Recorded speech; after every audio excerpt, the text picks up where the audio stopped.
আসসালামু আলাইকুম মাই dear students. আজকে আমি তোমাদের ক্লাস নিব এন্ডোক্রাইনোলজি সিস্টেমের থাইরয়েড গ্ল্যান্ডের উপরে। তো প্রথমেই আসি আমরা থাইরয়েড গ্ল্যান্ডটা অ্যাকচুয়ালি পজিশনটা কোথায়? It is located just below the larynx on the side of the anterior to the trachea. It is one of the largest gland of the body,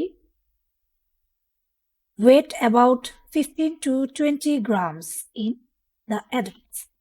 তাহলে কোথায় লোকেশনটা থাকছে? এটা লোকেশন থাকছে হচ্ছে ল্যারিংস এর নিচে, জাস্ট বিলো দ্য ল্যারিংস। দেখি আমরা, দিস ইজ ল্যারিংস। ল্যারিংস এর জাস্ট নিচে থাকে ট্রাকিয়াটা, ট্রাকিয়ার সামনে এই থাইরয়েড গ্ল্যান্ডটা থাকে। এবং এই গ্ল্যান্ডটা হচ্ছে আমাদের বডির একটা লার্জেস্ট গ্ল্যান্ড। এবং ওয়েট দেখো, অনেক ওয়েট, 15 to 20 গ্রাম একটা গ্ল্যান্ডের ওয়েট। ঠিক আছে, তাহলে থাইরয়েড গ্ল্যান্ডটাকে যদি আমরা এভাবে দেখি, অ্যানাটমিতে আমরা পড়েছি এখানে দুই দিকে দুইটা পোর্শন থাকে, কিন্তু গ্ল্যান্ড কিন্তু একটাই। এবং তাদের যে সংযোগ থাকে তাকে, সেই জায়গাটাকে বলি আমরা ইথমাস, তাই না? তাহলে দুই দিকে দুইটা লোব থাকবে, মাঝে থাকবে ইথমাস। এটা আমরা জানি, আমরা যেহেতু অ্যানাটমিতে এগুলো ডিটেলস পড়েছি। এখন ফিজিওলজিতে আমরা যেটা পড়বো সেটা হচ্ছে থাইরয়েড গ্ল্যান্ডের ফাংশন। তাহলে ফাংশন হিসেবে থাইরয়েড গ্ল্যান্ডের কাজটা কি? কাজ হচ্ছে, যেহেতু এটা একটা এন্ডোক্রাইন গ্ল্যান্ড, তাহলে হরমোন সিক্রেশন করাই হচ্ছে এর ফাংশন। তাহলে কি হরমোন সিক্রেশন হয় এই থাইরয়েড গ্ল্যান্ড থেকে? ভেরি ভেরি ইম্পর্টেন্ট, যে থাইরয়েড গ্ল্যান্ড থেকে কি কি হরমোন সিক্রেশন হয়। তাহলে থাইরয়েড গ্ল্যান্ড থেকে 3টা হরমোন সিক্রেশন হয়। 1 নম্বর হরমোনটার নাম হচ্ছে থাইরক্সিন, যেটাকে আমরা T4 দিয়ে মেনশন করি। তারপরের নামটা হচ্ছে ট্রাই আয়োডোথাইরোনিন, যেটাকে আমরা T3 দিয়ে মেনশন করি। আরেকটা হরমোন এখান থেকে রিলিজ হয়, তার নাম হচ্ছে ক্যালসিটোনিন। তো এখানে আমাদের একটু মাথায় রাখতে হবে যে এই থাইরক্সিন এবং ট্রাইআয়োডোথাইরোনিন এরাই মেইনলি থাইরয়েড হরমোন নামে পরিচিত। ক্যালসিটোনিনটা ঠিক থাইরয়েড হরমোন নামে পরিচিত না, কারণ এদের ক্যালসিয়ামের উপর ফাংশন আছে, যেটা হচ্ছে যে ফাংশনটা ঠিক থাইরয়েড হরমোনের ফাংশনের সাথে মিলবে না। ঠিক আছে, তাহলে মেইন থাইরয়েড হরমোন হচ্ছে দুইটা, একটা হচ্ছে থাইরক্সিন আর ট্রাইআয়োডোথাইরোনিন। এবং ক্যালসিটোনিনের যে হরমোনটা সিক্রেশন হয় থাইরয়েড গ্ল্যান্ড থেকে, সেটা হচ্ছে আরেকটা ইয়ে থেকে, সেল থেকে সিক্রেশন হয়, সেই সেলটার নাম হচ্ছে প্যারাফলিকুলার সেল। তাহলে এইবার আসি আমরা থাইরয়েড হরমোনটা মেইনলি স্ট্রাকচারালি কি। আমরা যখন ক্লাসিফিকেশন অফ হরমোন পড়েছিলাম, তখন আমরা কেমিক্যালি কিছু ক্লাসিফিকেশন পড়েছিলাম, নিশ্চয়ই তোমাদের মনে আছে। তাহলে কেমিক্যালি আমরা কিভাবে ভাগ করেছিলাম? একটা ভাগ করেছিলাম প্রোটিন পলিপেপটাইড হরমোন, আরেকটাকে ভাগ করেছিলাম আমরা স্টেরয়েড হরমোন, আরেকটাকে ভাগ করেছিলাম আমরা derivatives of amino acid tyrosine. তাহলে থাইরয়েড হরমোনটা mainly derivatives of amino acid tyrosine কেমিক্যালের ভিতরে পড়বে থাইরয়েড হরমোনগুলো। ঠিক আছে, তাহলে থাইরয়েড হরমোন সম্পর্কে একটু আমরা দেখি যে thyroid gland consist about 3 millions of follicles or acinus. এখানে হচ্ছে থাইরয়েড গ্ল্যান্ডের ভেতরে কিছু ফলিকল থাকে, যে ফলিকল গুলা অ্যাবাউট 3 মিলিয়নস অফ, তাই না? Follicle is line by cuboidal epithelial cell. প্রত্যেকটা ফলিকল গুলা কিউবয়েডাল এপিথেলিয়াল সেল দিয়ে লাইনিং করা থাকে। Follicles are filled with colloid, এবং ফলিকলের ভেতরে যে স্পেসটা থাকে, সেই স্পেসের ভেতরে অ্যাকচুয়ালি ব্ল্যাঙ্ক থাকে না, সেখানে হচ্ছে কলয়েড দিয়ে ভর্তি থাকে। এই কলয়েডটা কোথা থেকে সিক্রেট হয়? Secreted from the cuboidal cells covering the follicles. ফলিকলের যে লাইনিং এপিথেলিয়াম ছিল আমাদের কিউবয়েডাল সেল, সেই সেল থেকেই হচ্ছে এই ফলিকলের ভেতরে যে কলয়েড গুলি সেগুলো সিক্রেট হয়। এখন কলয়েড কি দিয়ে তৈরি? Colloid is made up of glycoprotein term thyroglobulin. কলয়েডের ভেতরে মেইন যেটা স্ট্রাকচার যেটা থাকে, সেটা মেইনলি হচ্ছে thyroglobulin, which is a glycoprotein. There are parafollicular cells lying in the interstitial fluid between the follicles. ফলিকুলের ভেতরে যে ইন্টারস্টিশিয়াল ফ্লুইড থাকে, সেখানে প্যারাফলিকুলার সেল থাকে, এবং এই প্যারাফলিকুলার সেল থেকেই আমরা যেটা বলছিলাম ক্যালসিটোনিন হরমোনটা আসে। This parafollicular cell secrete calcitonin. ঠিক আছে, তাহলে এই মোটামুটি আমাদের থাইরয়েড গ্ল্যান্ডের মেইনলি স্ট্রাকচারটা কেমন থাকে। এখানে ফলিকলস থাকে, এবং ফলিকলস এর লাইনিং থাকবে কিউবয়েডাল এপিথেলিয়াল সেল, এবং ফলিকলস কি দিয়ে ফিল থাকে? কলয়েড দিয়ে ফিল থাকে। ওকে, তাহলে এবার আমরা একটা ছবি দেখি, এটা যদি আমরা একটা ট্রান্সেকশন করি থাইরয়েড গ্ল্যান্ডে, তাহলে এইরকম দেখবো, দিজ আর দ্য ফলিকলস। ঠিক আছে, এই যে ফলিকল, এগুলোকে বলছি আমরা ফলিকুলার ফলিকলস। এবং এই ফলিকলের যে লাইনিং এপিথেলিয়াম থাকে, যে এগুলো হচ্ছে কিউবয়েডাল এপিথেলিয়াল সেল। আর এই মাঝখানে যে পোর্শনটা, সেটা হচ্ছে ফিল্ড থাকবে উইথ কলয়েড। তাহলে এই ছবিটা আমি গাইটন থেকে নিয়েছি। এই ছবিটা সম্ভবত জ্ঞান অনেক একই রকম। একই জিনিসই আমরা একটু ইয়ে মানে জাস্ট বোঝার জন্য আমি ২ রকমেরই ছবি দিয়েছি। এইখানে যেমন আমাদের মুখোইবরাল এপিথেলিয়াল সেলগুলা খুব সহজে বোঝা যাচ্ছে এবং কলয়েড বোঝা যাচ্ছে, আরবিসি কোথায় থাকে বোঝা যাচ্ছে। আর এই ছবিটাতে আমি মেইনলি বোঝানোর জন্য দিয়েছি যেটা এখানে প্যারাফলিকুলার সেলটাও এখানে মেনশন করা আছে। ঠিক আছে? তাহলে this are the colloid field থাকবে। এগুলা হচ্ছে কিউবয়ডাল সেল যেটা হচ্ছে লাইনিং এপিথেলিয়াম অফ ফলিকলস এবং এর ইন্টারস্টিশিয়াল স্পেস ভেতরে দেখো অনেকগুলি প্যারাফলিকুলার সেল আছে। Okay, and this are the blood vessel. এখন যে ছবিটা আমি বলতে চাচ্ছি সেটা মেনলি অ্যাক্টিভ এবং ইনঅ্যাক্টিভ ফর্মে ফলিকলগুলো দেখতে কেমন হয়। অ্যাক্টিভ ফর্ম মানে হচ্ছে যখন আমার হরমোনটা সিক্রেশন হচ্ছে না, মানে অ্যাকশনটা যেটা ফলিকলের যে অ্যাকশনটা মেনলি থাইরয়েড গ্ল্যান্ডের যে অ্যাকশনটা সেটা যখন হয় না সেটা ইনঅ্যাক্টিভ। আর যখন অ্যাকশনটা হচ্ছে তখনই সেটা অ্যাক্টিভ। তার মানে হরমোন সিক্রেশনের টাইমটাকে বলছি আমরা active hormone synthesis and secretion. তাহলে ইনঅ্যাক্টিভ ফর্মের যখন থাকবে তখন হচ্ছে এইরকম থাকবে। দেখো পিভটাল সেলগুলা অনেকটা একটু ফ্ল্যাটের মতো হয়ে গেছে, খুব বেশি ইয়ে না। আর এক সময় দেখো পিভটাল সেলগুলো অনেক প্রলিফারেট হয়ে অনেকটা কালামনার সেলের মতো দেখা যাচ্ছে এবং এই কালামনার সেল তাহলে সেলগুলো অনেক বড় হচ্ছে। প্লাস এই সেলগুলা থেকে দেখো ল্যাকুনাগুলা এই যে রিঅ্যাবজর্পশন ল্যাকুনা, এই ল্যাকুনাগুলো খুব স্পষ্ট প্রমিনেন্ট ভাবে বোঝা যাচ্ছে, তাই না? তাহলে ল্যাকুনাটা কি? ল্যাকুনাটা হচ্ছে রিঅ্যাবজর্পশন করার মানে রিঅ্যাবজর্পশন করার পোর্শন আর কি ল্যাকুনা। ঠিক আছে?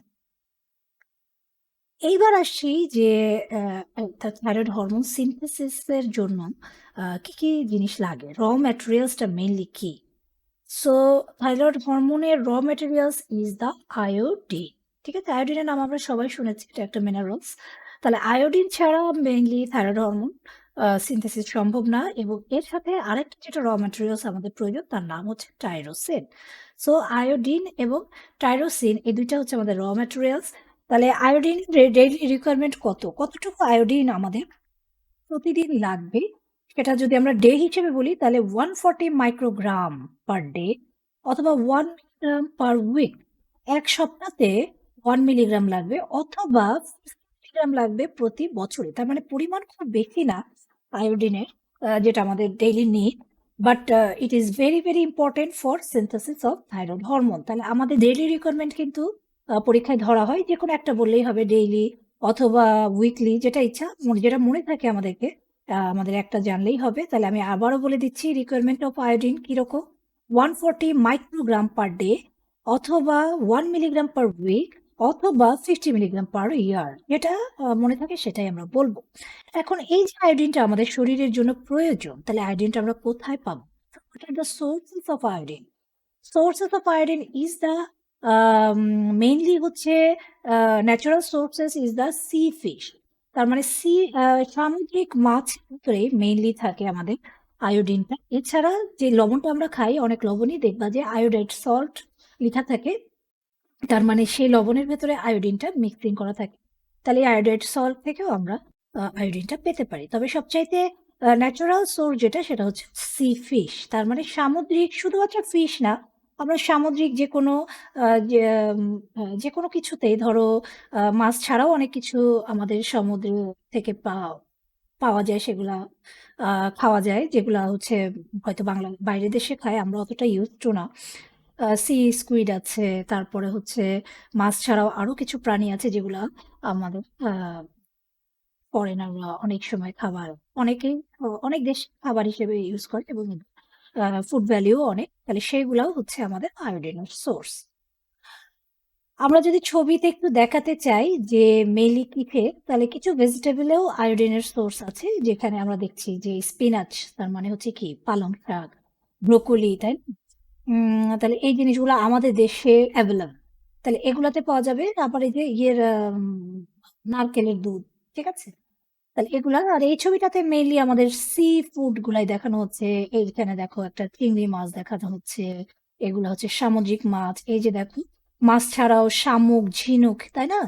এগুলা হচ্ছে অক্টোপাস, তাই না? তারপরে সি স্কুইড আছে। এগুলা সবই হচ্ছে সোর্সেস অফ আয়োডাইন অথবা আয়োডিন। ঠিক আছে? এইবার আসছি আমরা যে এই যে আয়োডিনটা আমাদের বডিতে আমরা খাওয়ার মাধ্যমেই হোক, যেভাবেই হোক আমাদের বডিতে আসছে, এগুলার কি হয়? ফেট অফ ইনজেস্টেড আয়োডিন মানে খাবার পরে যে আয়োডিনটা আমার হবে। Iodide absorb from the gut. খাওয়ার পরে ১ম এ আয়োডাইডটা অ্যাবসর্ব হবে জিআই ট্র্যাক্ট থেকে। Iodide absorb from the gut into the blood by diffusion transport same as chloride. ঠিক আছে? Iodide ingested orally are absorbed from the gastrointestinal tract into the blood. Most of the iodides are rapidly excreted by the kidney. 1/5 are selectively used for synthesis of the hormone.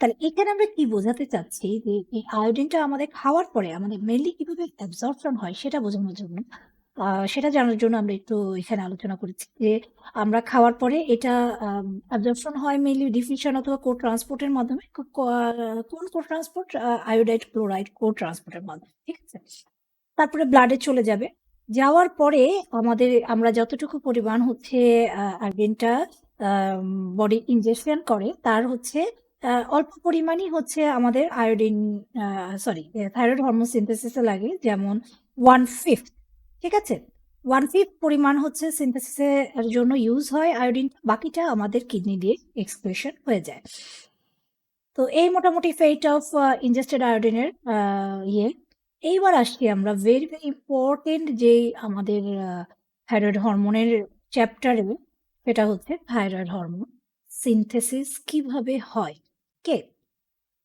তাহলে thyroid hormone synthesis কতগুলো স্টেপে হয় তাহলে আমি প্রথমে স্টেপগুলা বলবো তারপর আমি ইন ডিটেল কোন স্টেপে কি হয় সেগুলা বলবো ওকে তাহলে স্টেপ হচ্ছে মোট 4টা স্টেপ তার মধ্যে প্রথম স্টেপটার নাম হচ্ছে আয়োডাইড পাম্প অর আয়োডাইড ট্র্যাপে Second is the formation and secretion of thyroglobulin by thyroid cell.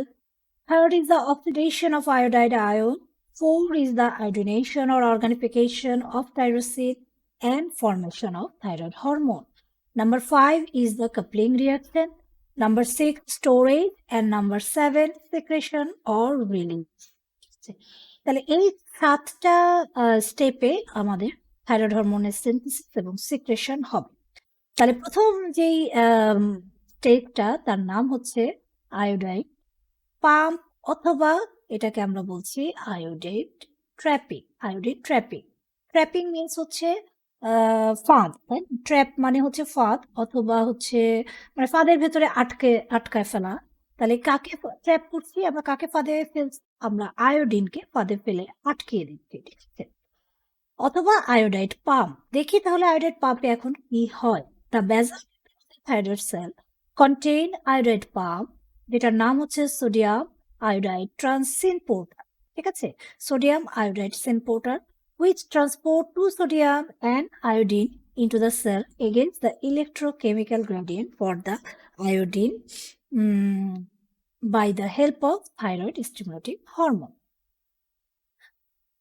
তো আয়োডাইড পাম্প এটা বলছি পাম্প মানে হচ্ছে একটা হচ্ছে ট্রান্সপোর্ট সিস্টেম আমরা জানি যে একটা ট্রান্সপোর্ট সিস্টেমকেই সাধারণত পাম্প বলা হয় এবং এগুলা মেইন অ্যাক্টিভ ট্রান্সপোর্ট তাহলে এটা কোথায় থাকে এই পাম্পটা অথবা এই চ্যানেলটা কোথায় থাকে এটা হচ্ছে থাইরয়েড সেল যেগুলো আছে তার মানে ফলিকুলার যে সেলগুলো আছে সেই সেলের বেজাল মেমব্রেনে আমাদের এই চ্যানেলটা থাকে এবং এখানে কোন এই পাম্পের আরেকটা নাম বলছি আমরা সোডিয়াম আয়োডাইড সিম্পোর্টার তার মানে এটা একটা কোড ট্রান্সপোর্ট এখানে কোড ট্রান্সপোর্টটা সংগঠিত হয় এই জন্য আয়োডাইডের ক্ষেত্রে এখানে সোডিয়ামও একইভাবে সিম্পোর্ট হিসেবে কাজ করে তার মানে এটা হচ্ছে কোড ট্রান্সপোর্ট তাহলে দুইটা সোডিয়াম আর একটা আয়োডিন হচ্ছে আমাদের সেলের ভেতরে ঢুকে যাবে যেহেতু এটা একটা কোড ট্রান্সপোর্ট এবং ইলেকট্রোকেমিক্যাল গ্রেডিয়েন্টের জন্য ডিফারেন্স অফ ইলেকট্রোকেমিক্যাল গ্রেডিয়েন্ট জন্য এবং এখানে কে হেল্প করে এটা হেল্প করবে হচ্ছে thyroid stimulating hormone which is secreted from anterior pituitary gland.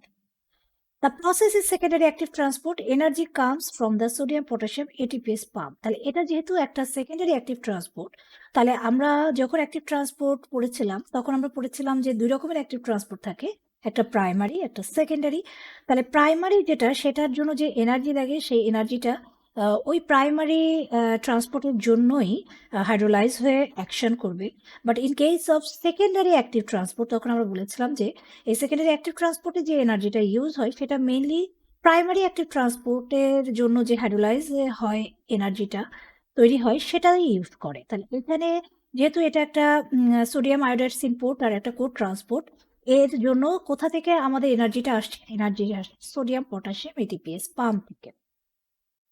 This process of concentrating iodine in cells called iodide trapping. তাহলে এই যে আমাদের কোড ট্রান্সপোর্টের মাধ্যমে সেলের ভেতরে যে আয়োডিনটা ঢুকছে, এটা যেহেতু বারবার করে হচ্ছে, এই জন্য এই প্রসেসটাকে আমরা বলছি আয়োডাইড ট্র্যাপিং। মানে এখানে আটকে যাচ্ছে, ফাঁদ হয়ে যাচ্ছে। ফাঁদের মতো আয়োডিনের একটা ফাঁদ তৈরি করা হয়েছে যে আয়োডিনটা ঢুকছে। কতটুকু আয়োডিন ঢুকতে পারে, কনসেন্ট্রেশনটা কতটুকু হতে পারে, এবার আমরা একটু দেখি। About 30 Times is concentration in the blood. তাহলে ব্লাডে যতটা আয়োডিন থাকে, যে লেভেলে আয়োডিন থাকে তার থেকে 30 গুণ বেশি আয়োডিনটা এখানে ট্র্যাপিং হয়ে যায়। তাহলে 30 গুণ বেশি কনসেন্ট্রেশন থাকবে আয়োডিনের এই সেলের ভেতরে।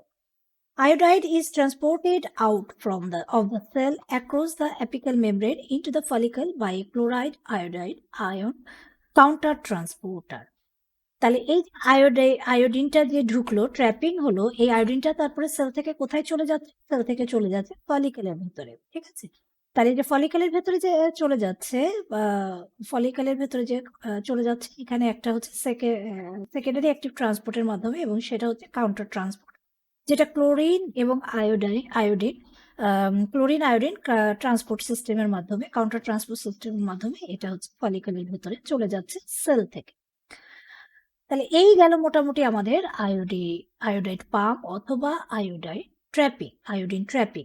ওকে, তাহলে এই আয়োডিন ট্র্যাপিং এর জন্য আমরা তাহলে এখানে কি বুঝলাম? আমরা বুঝলাম যে থাইরয়েড গ্ল্যান্ডের যেটা ফলিকুলার সেলগুলো থাকে, সেই সেলের ভেতরেই আমাদের হচ্ছে আয়োডিন পাস করার জন্য একটা হচ্ছে চ্যানেল থাকে। সেই চ্যানেল দিয়ে আমাদের ব্লাড থেকে আয়োডিনটা সেলের ভেতরে ঢুকে যাবে। তাহলে এই যে সেলের ভেতরে ঢুকবে, কি ট্রান্সপোর্ট প্রসেসের মাধ্যমে ঢুকবে? এটা হচ্ছে সেকেন্ডারি অ্যাক্টিভ ট্রান্সপোর্ট প্রসেসের মাধ্যমে ঢুকবে, এবং এখানে হচ্ছে সোডিয়ামের সাথে ঢুকে। তাহলে সোডিয়ামের জন্য এটার নামটা কি? এই চ্যানেলটার নাম হচ্ছে সোডিয়াম আয়োডাইড সিম্পোর্টার। এবং এখানে কে হেল্প করবে? থাইরয়েড স্টিমুলেটিং হরমোন হেল্প করবে। তাহলে এটা যেহেতু সেকেন্ডারি অ্যাক্টিভ ট্রান্সপোর্ট, তাহলে এনার্জিটা কোথা থেকে আসছে? এনার্জিটা আসছে সোডিয়াম, পটাশিয়াম, এটিপিএস পাম্প থেকে।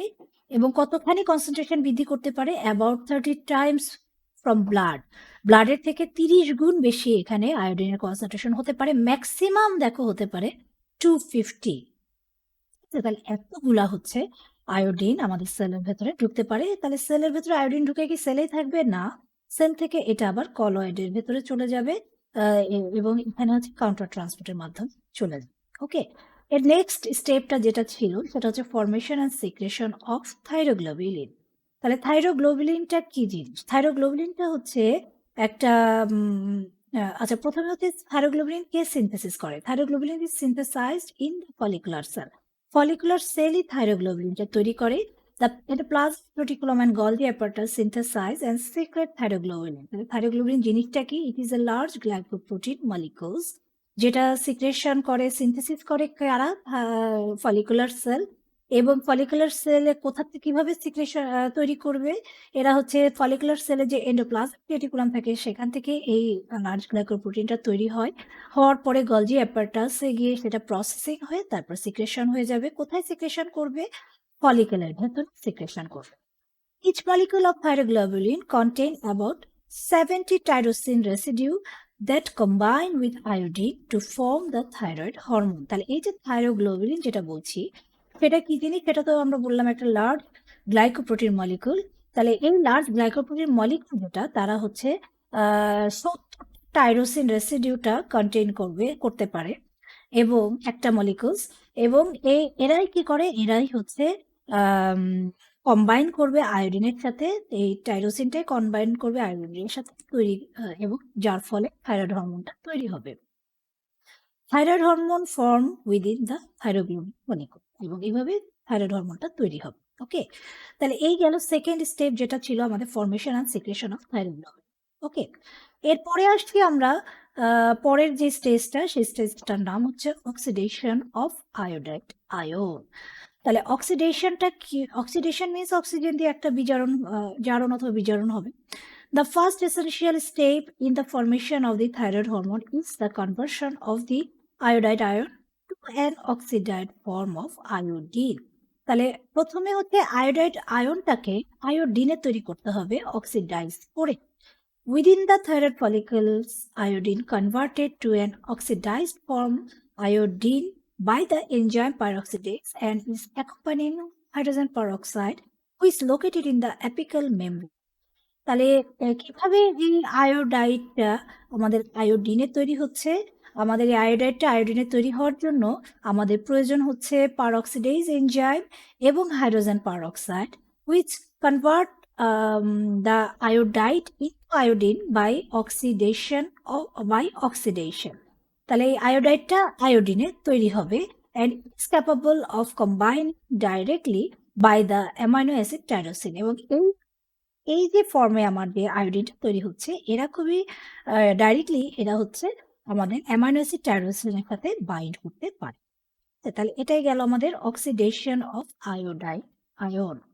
এরপরের যে নেক্সট স্টেপটা সেই স্টেপটার নাম হচ্ছে অর্গানিফিকেশন, অথবা এটাকে আমরা আয়োডিনেশনও বলতে পারি, আয়োডিনেশন অফ টাইরোসিন, অথবা এটাকে অর্গানিফিকেশন, যেটা ইচ্ছা আমরা বলতে পারি।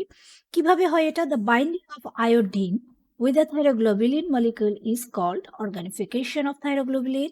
Organification is catalyzed by iodinase enzyme. Iodine bind directly with amino acid tyrosine. Tyrosine first iodinated at position 3 to form monoiodothyronine and then position 5 to form diiodothyronine. তাহলে এটাতে আমরা কি বুঝলাম? আমরা একটু দেখি।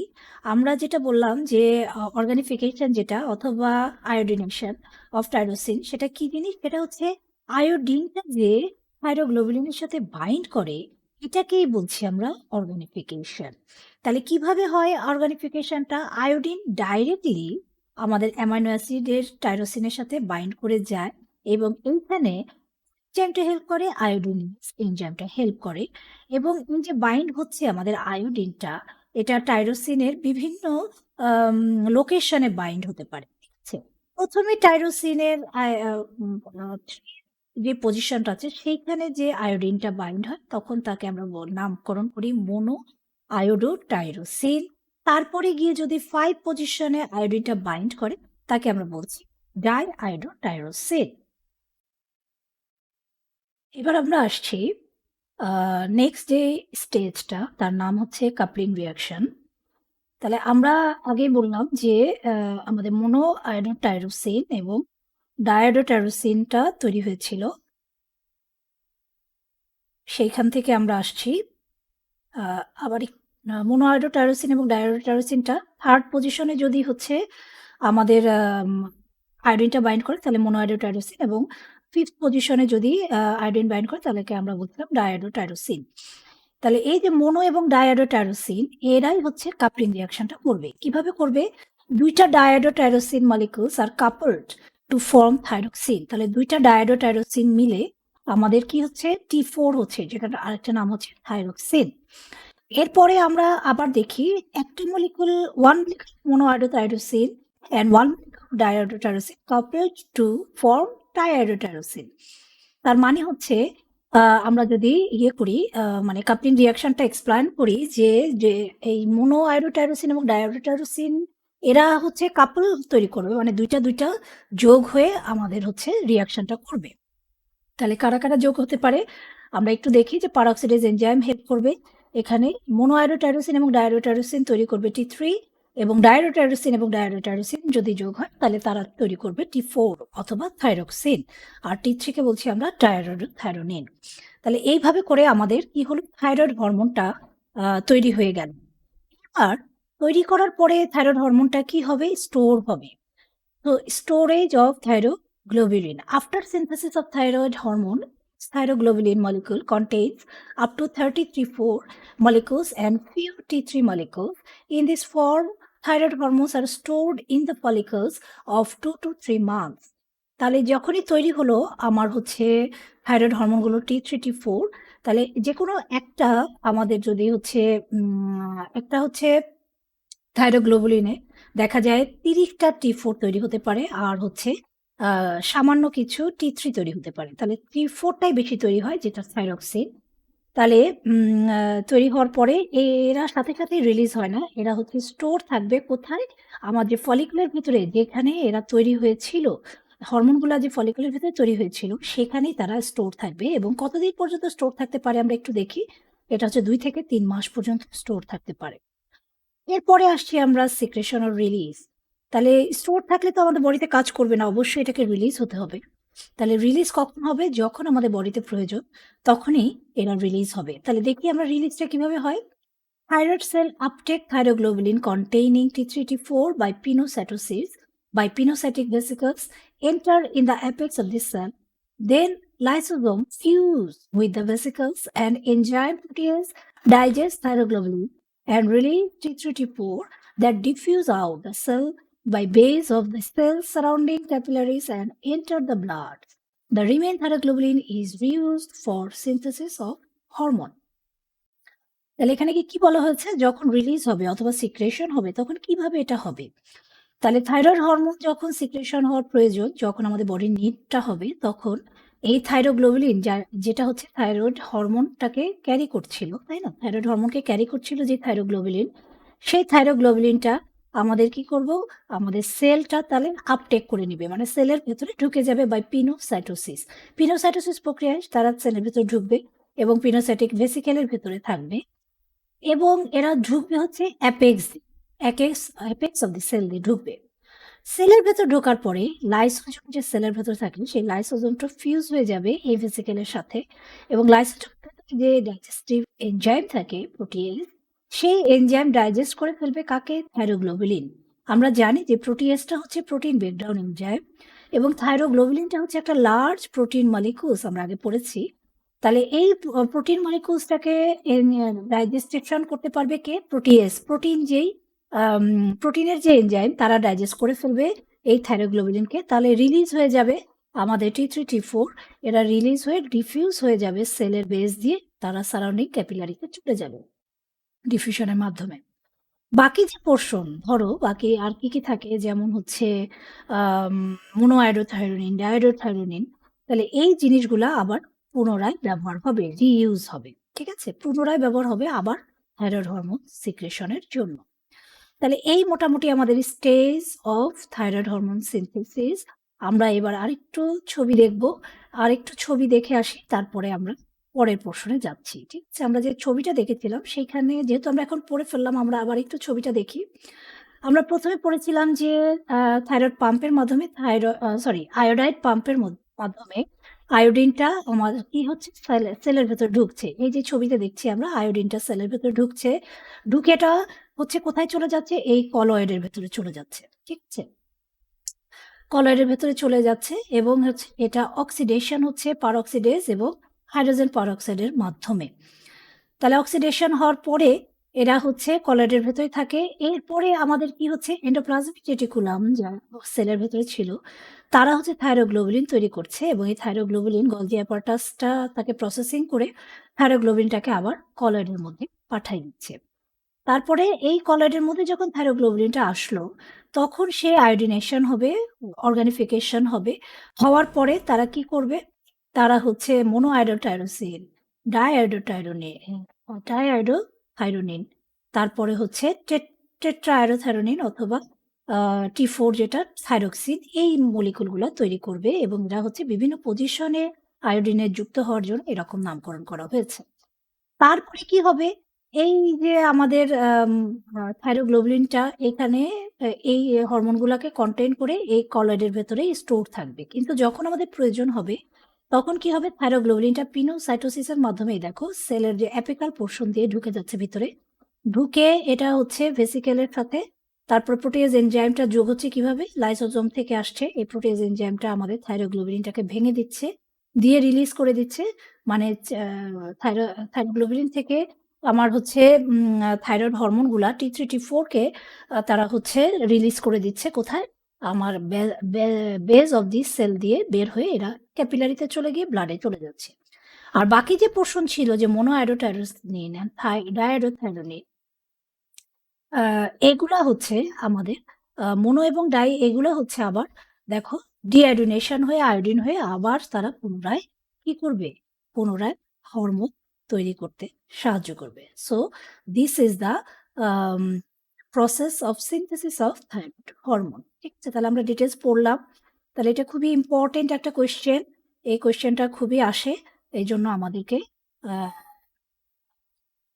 আমাদেরকে এটা খুব ভালো করে পড়তে হবে ছবি সহ। এবার আসছি আমরা এই যে T3, T4 বললাম, এর ভেতরে অ্যাক্টিভ ফর্ম কোনটা? অ্যাক্টিভ ফর্ম হচ্ছে মোস্ট অফ দি iodothyronine যেটা T3, T4 released from the thyroid hormone T3 is T4. Deiodinase enzyme remove one iodine from T4 molecules for T3. তাহলে এই T3, T4 এর ভেতরে অ্যাক্টিভ ফর্ম হচ্ছে T3 এবং এই T3 আমাদের কোথা থেকে আমরা পাচ্ছি? আমরা T4 টা তো বেশি রিলিজ হয় এবং হচ্ছে যখনই আমাদের প্রয়োজন তখন T4 টা কিছু ডিআয়োডিনেজ এনজাইম আছে লিভার, কিডনিতে, তারা হচ্ছে T3 তে পরিণত করতে সাহায্য করে। ঠিক আছে? আচ্ছা, আমি ছোট করে একটা ফ্লো চার্ট দিয়ে আমি একটু তোমাদেরকে আবারও সিনথেসিসটা বুঝাচ্ছি। যেহেতু সিনথেসিসটা আমাদের জন্য খুব ইম্পোর্টেন্ট। আ মা সিনথেসিস এবং সিনথেসিসটা আমার জন্য খুব ইম্পোর্টেন্ট। সিনথেসিসের যেই পোরশনটা, রিলিজ পোরশনটা আমি আবার একটু ফ্লো চার্টের মাধ্যমে তোমাদেরকে একটু আবার বলছি।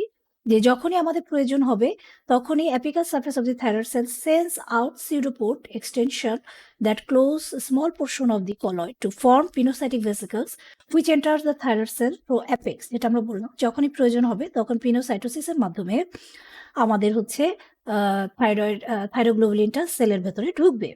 Lysosome of the cell cytoplasm fuse with the vesicle, তারপরে এই যে পিনোসাইটিক ভেসিকলের সাথে লাইসোজোমের সেল মেমব্রেনটা, লাইসোজোমের যে মেমব্রেনটা সে হচ্ছে ফিউজ হয়ে যাবে এবং digestive ভেসিকলস contain digestive enzyme protease, এবং প্রোটিয়েজটা যেটা সে ছিল, যে কন্টেন্ট করছিল লাইসোজোম, সেই প্রোটিয়েজটা তখন পুরো ভেসিকলের ভেতরে ছড়িয়ে যাবে।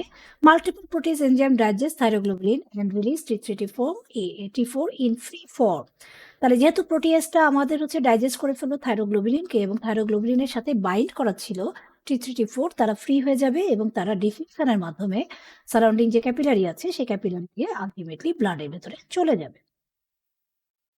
The proportion of the release of the thyroid hormone T3 is to T4, T4 is to T3 is 93:7. তার মানে ম্যাক্সিমাম থাইরয়েড হরমোন হচ্ছে T4, but active form is the T3। এইবার আসছি আমরা থাইরয়েড হরমোনটা যেটা ব্লাডে আমার রিলিজ হলো, এরা কিভাবে ব্লাডে ট্রান্সপোর্ট হয়? 99% অফ দি T4 এটা হচ্ছে বাইন্ড করবে T3 bind with plasma protein. T4 এবং T3 বাইন্ড করে প্লাজমা প্রোটিন। তাহলে কি প্লাজমা প্রোটিনের সাথে সাধারণত বাইন্ড করে? যেমন থাইরোক্সিন বাইন্ডিং গ্লোবুলিন আছে, থাইরক্সিন বাইন্ডিং প্রি অ্যালবুমিন আছে এবং অ্যালবুমিন আছে। এদের সাথে সাধারণত বাইন্ড করে থাকে কারা? এই T3, T4। মেইনলি T4 টাই বাইন্ডিং ফর্মে থাকে। বাইন্ড থেকে খুলে যখন ফ্রি হয়ে যায় তখন তারা T4 থেকে কনভার্ট হয়ে যায় T3 তে এবং তারা অ্যাক্টিভ ফর্ম হিসেবে কাজ করতে পারে। ওকে? এটা একটা ছবির মাধ্যমে দেখানো হয়েছে যে কিভাবে কাজ করে থাইরয়েড হরমোন। আমরা জানি যে থাইরয়েড হরমোনটা যেহেতু অ্যামাইনো অ্যাসিড টাইরোসিন ক্লাসিফিকেশন এর ভেতরে পড়ে, এইজন্য এর রিসেপ্টরটা থাকে হচ্ছে কোথায়? নিউক্লিয়াসের ভেতরে। তাহলে এই যে নিউক্লিয়াসের সাথে হরমোনটা বাইন্ড করে আমাদের নতুন প্রোটিন তৈরি করবে এবং মেসেঞ্জার আরএনএ করে নতুন প্রোটিন তৈরি করে সেলের ফাংশন গুলা করবে। ঠিক আছে? তাহলে এটা আমরা আগেই পড়েছি, এজন্য আমি অত ডিটেইলস এ যাচ্ছি না। এরপর আসছি আমরা what are the functions of thyroid hormone? Very, very important. Thyroid হরমোনের ফাংশন। তাহলে প্রথম ফাংশন হচ্ছে ইট ইজ এ ক্যালোরিজেনিক হরমোন। তার মানে কি? তারা এটা ক্যালোরি তৈরি করে, এনার্জি তৈরি করে। তাহলে কি করে এনার্জি তৈরি করবে? Increase metabolic activities of almost all the tissues of the body. তার মানে থাইরয়েড হরমোন আমাদের অলমোস্ট সব টিস্যুরই হচ্ছে মেটাবলিক অ্যাক্টিভিটিটাকে বাড়াবে। এইজন্য এর বিএমআর বাড়ায় দিতে পারে কত পার্সেন্ট? 60 to 100% তারা বিএমআর বাড়ায় দিতে পারে। ঠিক আছে? বেসাল মেটাবলিক রেট এত বেশি তারা বাড়াতে পারে। এরপরে আসছি metabolic function. Metabolic function of thyroid hormone. প্রথমে আমরা কার্বোহাইড্রেট মেটাবলিজমে যাব।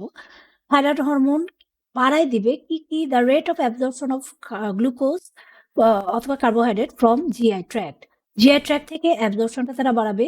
পেরিফেরাল ইউটিলাইজেশন অফ গ্লুকোজ বাড়ায় দিবে। গ্লাইকোলাইসিস বাড়াবে, গ্লুকোনিওজেনেসিস বাড়াবে এবং ইনসুলিন সিক্রেশন বাড়াবে। তাহলে কি করবে আমরা আবার বলছি? তারা হচ্ছে কার্বোহাইড্রেট অ্যাবজর্পশন বাড়াবে জিআই ট্র্যাক্ট থেকে, তারপরে গ্লুকোজটা পেরিফেরাল টিস্যুগুলার গ্লুকোজের ইউটিলাইজেশনটা বাড়াবে, মানে ইউজ করে ফেলতে হেল্প করবে। গ্লাইকোলাইসিস করতে হেল্প করবে। তারপরে গ্লুকোজ ভেঙে ফেলতে হেল্প করবে। গ্লুকোনিওজেনেসিস করতে হেল্প করবে। তার মানে হচ্ছে কার্বোহাইড্রেট ছাড়া আদার্স সোর্স থেকে তারা গ্লুকোজ তৈরি করতে হেল্প করবে এবং ইনসুলিন সিক্রেশনটা তারা বাড়ায় দিবে। নেট ইফেক্ট হচ্ছে এরা ব্লাড গ্লুকোজ লেভেল বাড়াবে। ঠিক আছে? তাহলে এই গেল হচ্ছে কার্বোহাইড্রেট মেটাবলিজমের উপরে থাইরয়েড হরমোনের ফাংশন। এবার আসছি আমরা ফ্যাট মেটাবলিজমে কি কাজ করে। Thyroid hormone enhance lipid mobilization from fat tissue. তার মানে ফ্যাটের যে স্টোর থাকে সেখান থেকে ফ্যাটটাকে তারা মোবিলাইজ করে নিয়ে আসে। আর ইনক্রিজ করবে ফ্রি ফ্যাটি অ্যাসিড এবং প্লাজমা, যেহেতু তারা স্টোর থেকে ফ্যাটগুলোকে নিয়ে আসছে, এই জন্য প্লাজমা মানে ব্লাডে ফ্রি ফ্যাটি অ্যাসিডটা বেড়ে যাবে এবং ডিক্রিজ করবে কোলেস্টেরল, ফসফোলিপিড এবং ট্রাইগ্লিসারাইড ইন ব্লাড। তাহলে ব্লাডে তারা বাড়াবে কাদেরকে? ফ্রি ফ্যাটি অ্যাসিডকে বাড়াবে, বাট কোলেস্টেরল, ফসফোলিপিড এবং হচ্ছে ট্রাইগ্লিসারাইডটাকে কমায় দিতে হেল্প করবে। এবার আসছি আমরা প্রোটিন মেটাবলিজমে কি করে। Thyroid hormone increase the synthesis of protein in cell by increase of, তার মানে কি থাইরয়েড হরমোন প্রোটিন সিনথেসিসে হেল্প করবে। কিভাবে করবে? The translation of RNA, the transcription of DNA to RNA and activity of the mitochondria. তাহলে কি বাড়াবে? তারা হচ্ছে ট্রান্সক্রিপশন করবে ডিএনএ টু আরএনএ এবং পরে আরএনএটাকে ট্রান্সলেশনের মাধ্যমে তারা হচ্ছে নতুন নতুন প্রোটিন তৈরি করতে হেল্প করবে। So these are the metabolic functions of thyroid hormone. তাহলে আমরা পড়লাম কি? আমরা পড়লাম যে থাইরয়েড হরমোন কার্বোহাইড্রেটের উপরে কি কাজ করে? মেইনলি ব্লাডে গ্লুকোজ লেভেল বাড়ায়। কিভাবে? জিআই ট্র্যাক্টে হচ্ছে অ্যাবজর্পশন বাড়ায় কার্বোহাইড্রেটের। তারপরে হচ্ছে পেরিফেরাল ইউটিলাইজেশনটা সে বাড়ায় দেয়। এরপরে সে গ্লাইকোলাইসিস বাড়াবে, গ্লুকোনিওজেনেসিস বাড়াবে এবং ইনসুলিন সিক্রেশন বাড়াবে। আর হচ্ছে ফ্যাটের ক্ষেত্রে কি করবে? তারা প্লাজমা ফ্রি ফ্যাটি অ্যাসিডটা বাড়াবে এবং কোলেস্টেরল, ফসফোলিপিডগুলোকে কমা দিবে। আর প্রোটিনের ক্ষেত্রে তারা প্রোটিন মেটাবলিজম করবে, মানে প্রোটিন ইয়েটাকে বাড়াবে, প্রোটিন সিনথেসিসটাকে বাড়াবে by translation of RNA and transcription of DNA to RNA. Okay? তাহলে এই গেল metabolic functions of thyroid hormone. এছাড়াও মেটাবলিক ফাংশন ছাড়াও থাইরয়েড হরমোনের আরো অনেক ইম্পর্টেন্ট ফাংশন আছে। তাহলে আদার্স ফাংশনগুলোর মধ্যে দেখি কিছু আছে ভিটামিন মেটাবলিজমে, যে thyroid hormone vitamins are essential part of the enzymes and coenzymes. Thyroid hormone increase the quantity of many enzymes. ঠিক আছে? থাইরয়েড হরমোন অনেক এনজাইমের কোয়ান্টিটি বাড়াতে হেল্প করবে। So the relative vitamin deficiency can occur when excess thyroid hormone secretion occur. তাহলে যখনই আমার বডিতে ভিটামিনের অভাব হবে তখন থাইরয়েড হরমোনটা বেশি সিক্রেশন হবে, কারণ থাইরয়েড হরমোন ইনডাইরেক্টলি আমাদের ভিটামিনটাকে কাজ করতে হেল্প করে, যেহেতু ভিটামিনটা হচ্ছে এনজাইম কোএনজাইম হিসেবে কাজ করে এবং এই এনজাইম এবং কোএনজাইমের কোয়ান্টিটিটা থাইরয়েড হরমোন বাড়ায় দিবে। এবার আসছি বডি ওয়েটে কি করবে। থাইরয়েড হরমোন যদি আমাদের বেশি থাকে, ইনক্রিজ থাইরয়েড হরমোন, তাহলে আমার বডি ওয়েট কিন্তু কমে যাবে। Decrease body weight due to increase metabolic rate. যেহেতু থাইরয়েড হরমোন মেটাবলিক রেটটা বাড়ায়, এই জন্য তারা বডি ওয়েটটাকে কি করবে? কমাই দিবে। আর যদি কম থাকে থাইরয়েড হরমোন, তাহলে বডি ওয়েটটাকে তারা বাড়ায় দেবে। আরো কিছু আছে, গ্রোথের উপর কিছু এফেক্ট আছে। দেখি আমরা গ্রোথে কি কাজ করে। Mainly thyroid hormone have general and specific effect on growth.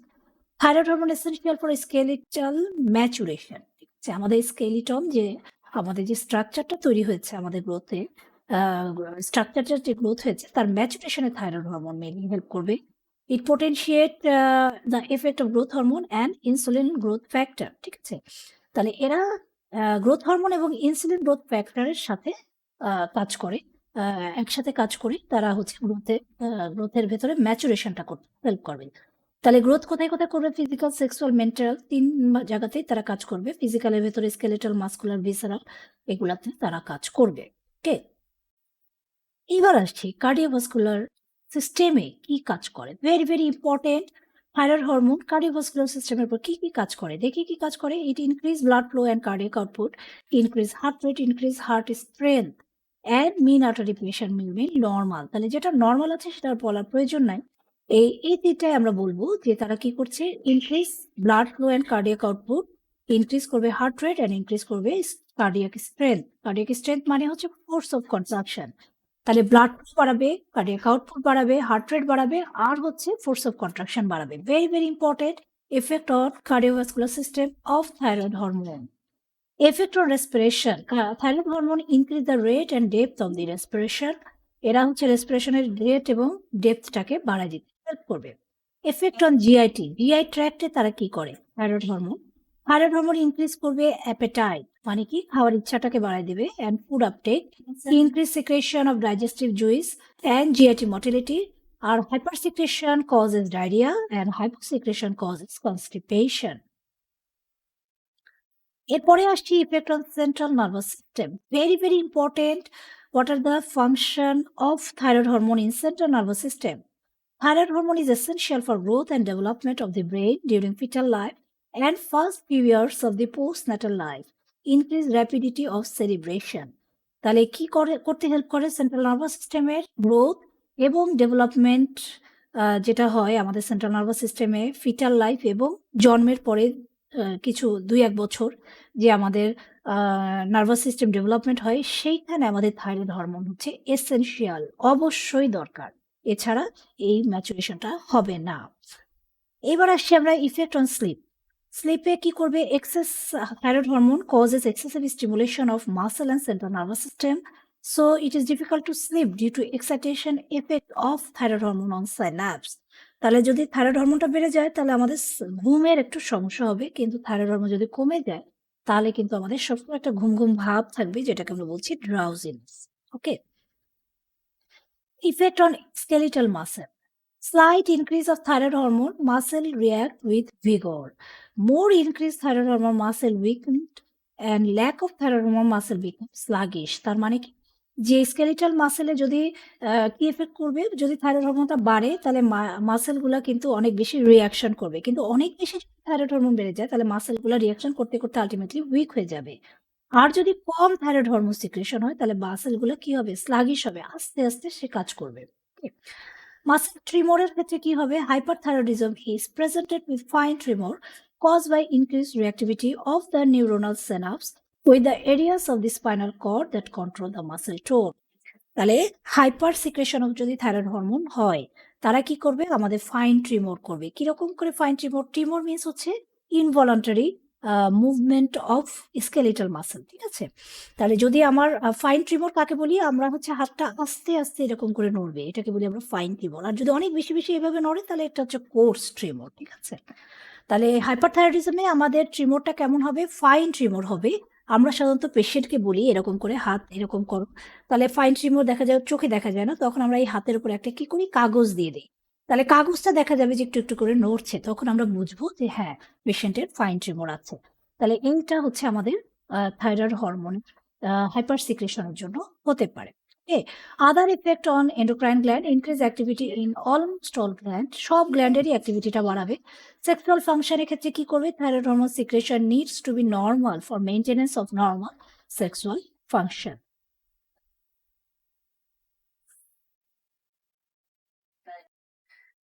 এবার আসছি আমরা থাইরয়েড হরমোন রেগুলেশন কিভাবে হয় সেই ব্যাপারটা নিয়ে একটু আলোচনা করব, যে regulation of thyroid hormone secretion. তাহলে আমরা জানি যে হাইপোথ্যালামাস থেকে থাইরোট্রপিন রিলিজিং হরমোন নামের একটা হরমোন রিলিজ হয়, এবং অ্যান্টেরিয়র পিটুইটারি থেকে থাইরয়েড স্টিমুলেটিং হরমোন নামের আরেকটা হরমোন সিক্রেশন হয়, যারা কিনা আমাদের থাইরয়েড গ্ল্যান্ডকে স্টিমুলেট করে for synthesis of thyroid hormone. তাহলে আমার রেগুলেশনটা তাহলে কিভাবে হচ্ছে? যদি আমার এরকম হয় যে আমার ব্লাডে থাইরয়েড হরমোনের লেভেল কমে গিয়েছে, তখন তারা কি করবে? তখন তারা স্টিমুলেশন দিবে হাইপোথ্যালামাসকে for releasing thyrotropin release hormone, and then stimulated in anterior pituitary for release of thyroid stimulating hormone. These thyrotropin releasing hormone stimulate the thyroid stimulating hormone, and this thyroid stimulating hormone then stimulate the thyroid gland to secrete T3T4. And when the blood level of T3T4 is within the normal range, then it inhibit the hypothalamus for releasing thyroid releasing hormone, and then inhibit the anterior pituitary to release thyroid stimulating hormone. In this way, thyroid hormone secretion is regulated.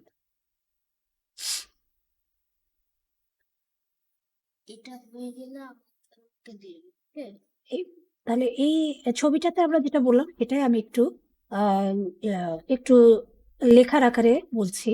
Thyroid hormone secretion must be regulated in the maintain normal levels of metabolic activity in the body. Thyroid hormone secretion depends on the feedback interplay of thyroid hormone with thyroid stimulating hormone and thyrotropin releasing hormone. Thyrotropin releasing hormone from hypothalamus stimulates the anti-pituitary to secrete thyroid stimulating hormone, যেটা আমরা বললাম. Then thyroid stimulating hormone from anti-pituitary increases the secretion of T3 T4 by the thyroid gland. Increase T3 T4 of the body fluid decrease the thyroid stimulating hormone secretion from the anti-pituitary by feedback mechanism, and then thyrotropin releasing hormone from hypothalamus in the same way. So these are all about the regulation of thyroid hormone. এবার এসছি আমরা what are the disease of thyroid. তাহলে thyroid হরমোনের disease বলতে আমরা দুই রকমের disease বলি, একটা হাইপোসিক্রেশন অফ থাইরয়েড হরমোন আর একটা হচ্ছে hyper secretion of thyroid hormone. তাহলে থাইরয়েড হরমোন যদি হাইপার সিক্রেশন হয় তাহলে কিছু কিছু ইয়ে হবে, আর হচ্ছে যদি হাইপোসিক্রেশন হয় তাহলে হচ্ছে কিছু কিছু সমস্যা হবে। তাহলে প্রথমে আসি আমরা থাইরয়েড হরমোনের ক্ষেত্রে, যে যদি হাইপার সিক্রেশন হয় থাইরয়েড হরমোন তাহলে আমাদের কি হবে।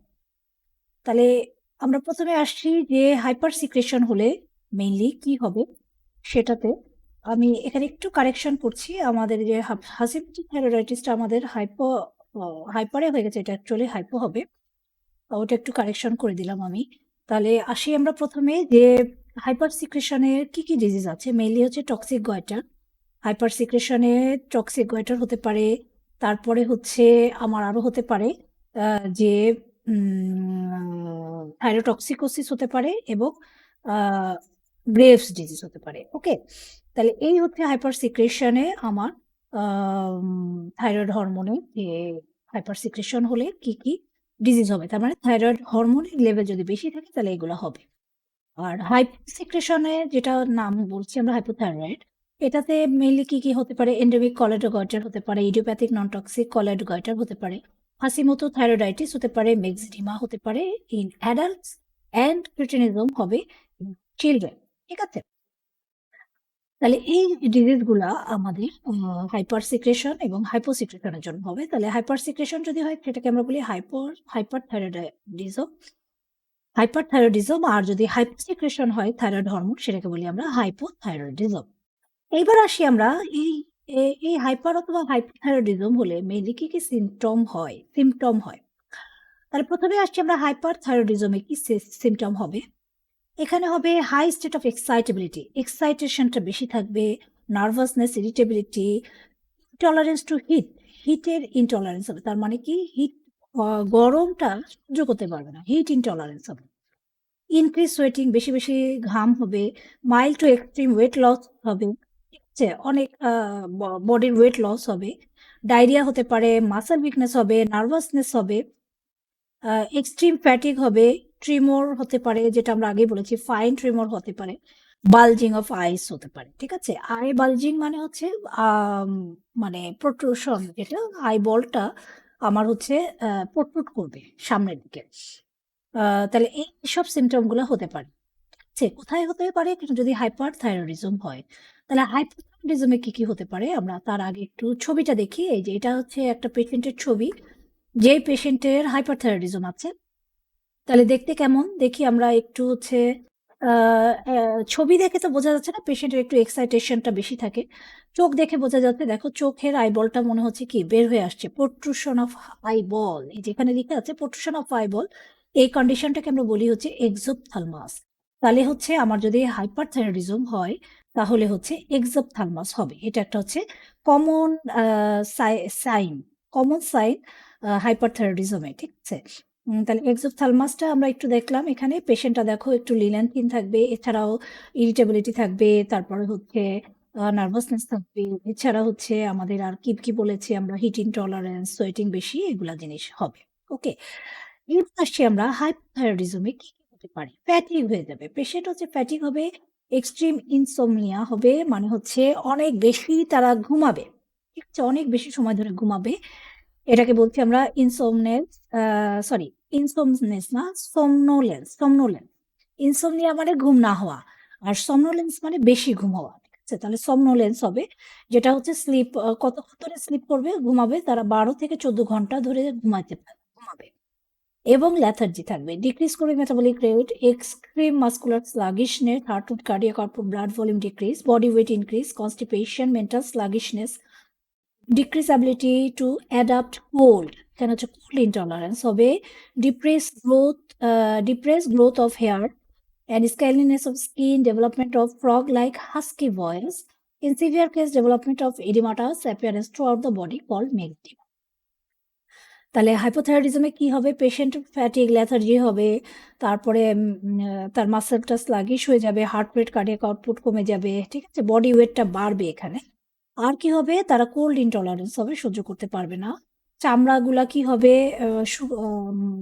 চামড়ার কন্ডিশনটা খারাপ হয়ে যাবে, স্ক্যালিনেস বলছি আমরা, হেয়ার গ্রোথটাও কম হবে।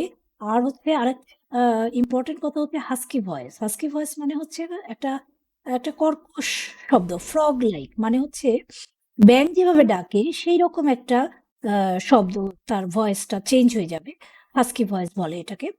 আর হচ্ছে যদি সিভিয়ার কেস, তাহলে পেশেন্ট অনেক বেশি মোটা হয়ে যাবে, ইডিমাটাস হবে। হ্যাঁ, মোটা মানে ঠিক ওবেসিটি না, এটা হচ্ছে ইডিমাটাস হবে। ওকে, এইবার আসছি আমরা, তাহলে এই যে ইডিমাটাস, একে বলছি ম্যাক্সিডিমা। তাহলে এগুলো মোটামুটি আমাদের অ্যাভারেজ হাইপোথাইরয়েডিজম এবং হাইপারথাইরয়েডিজমের অ্যাভারেজ কিছু সাইন সিমটম, যেগুলো হচ্ছে আমাদের পাওয়া যাবে। হচ্ছে আমরা ইন্ডিভিজুয়াল, যে ইন্ডিভিজুয়াল হাইপোথাইরয়েডিজমে মেনলি কি হয় ইন্ডিভিজুয়াল কেসে, যেটা হচ্ছে বাচ্চাদের ক্ষেত্রে আমরা বলেছি যে ক্রিটিনিজম হয়, আর বড়দের ক্ষেত্রে মেক্সিডিমা। এই দুইটা ডিজিজ সম্পর্কে একটু আমরা আলাদাভাবে এলাবোরেশন করে জানবো, যেহেতু এগুলো আমাদের খুব ইম্পর্টেন্ট। তাহলে বাচ্চাদের ক্ষেত্রে হাইপোথাইরয়েডিজমে হচ্ছে ক্রিটিনিজম হচ্ছে, তাহলে এই ক্রিটিনিজমটা কি জিনিস? It occurs due to extreme hypothyroidism in foetal life, infancy and childhood.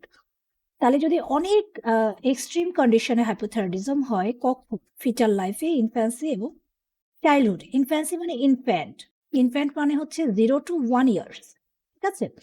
তাহলে ফিটাল লাইফ, ইনফ্যান্ট এবং চাইল্ডহুডে যদি আমার সিভিয়ার হাইপোথাইরয়েডিজম হয়, তাহলে সেই কন্ডিশনটাকে বলি আমরা ক্রিটিনিজম। ক্রিটিনিজম আবার দুই রকমের হতে পারে, একটা হচ্ছে এন্ডেমিক ক্রিটিনিজম, আরেকটা হতে পারে একটা এন্ডেমিক ক্রিটিনিজম, আরেকটা হতে পারে হচ্ছে কনজেনিটাল ক্রিটিনিজম।